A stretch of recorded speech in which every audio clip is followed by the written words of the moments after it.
কিও ভুলে গেছেন নেই? বাঁধ নির্মাণের কথা ভুলে গেছেন কেন? ভুলি যাবেরই কথা অবশ্য, বাঙালি বলে কথা। আমরা বাঙালির তো একটা বদ অভ্যাস আছে, যেটা যে টাইমে নিউজ স্পিডে ঘুরে, যেটা যে টাইমে ট্রেন্ডিং এ থাকে, এটা হলো আমরা লাফালাফি বাড়ে যায়।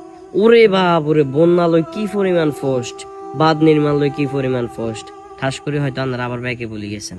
বাবুরা ভিডিওটা করবার উদ্দেশ্য কি জানেন না? ভিডিওটা করবার উদ্দেশ্য হলে আপনারা যদি ভুলে যান, আপনার করে আবার মনে করাই দেওয়া। 2024 সালে বন্যা হয়েছে না, ক্ষতিগ্রস্ত হয়েছি না, আই হয়েছি, আন্ন হয়েছে, আশপাশের মানুষজন হয়েছে। 2025 সালে সেম ভাবে আমরা ক্ষতিগ্রস্ত হয়েছি। 24 সালে বাঁধ নির্মাণ আমরা কত সিরিয়াস, এটা করিলাম ওটা করিলাম, দিন শেষে আমরা কচুও করিলাম। কি লাভ হইলো?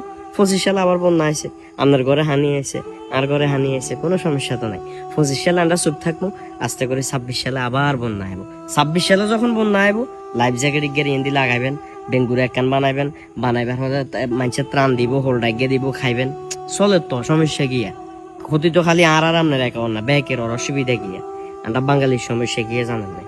ট্রেন্ডিং সহজ কথা হইলো, ভাইরাল যে ইস্যুটা আমরা ওটার পিছনে দৌড়ামো।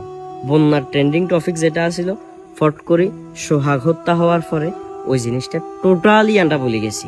মানে বন্যার পরে যে একটা বাঁধ নির্মাণের বিষয়ে কথা কন দরকার, কিংবা বাঁধ নির্মাণ যে একটু সিরিয়াস হন দরকার, এই জিনিসটা আমরা অনেকের মাথা টোটাল সরিয়ে গেছে গো। বাবুরে হালকা মনে করাই দিছি, বুঝছেন না?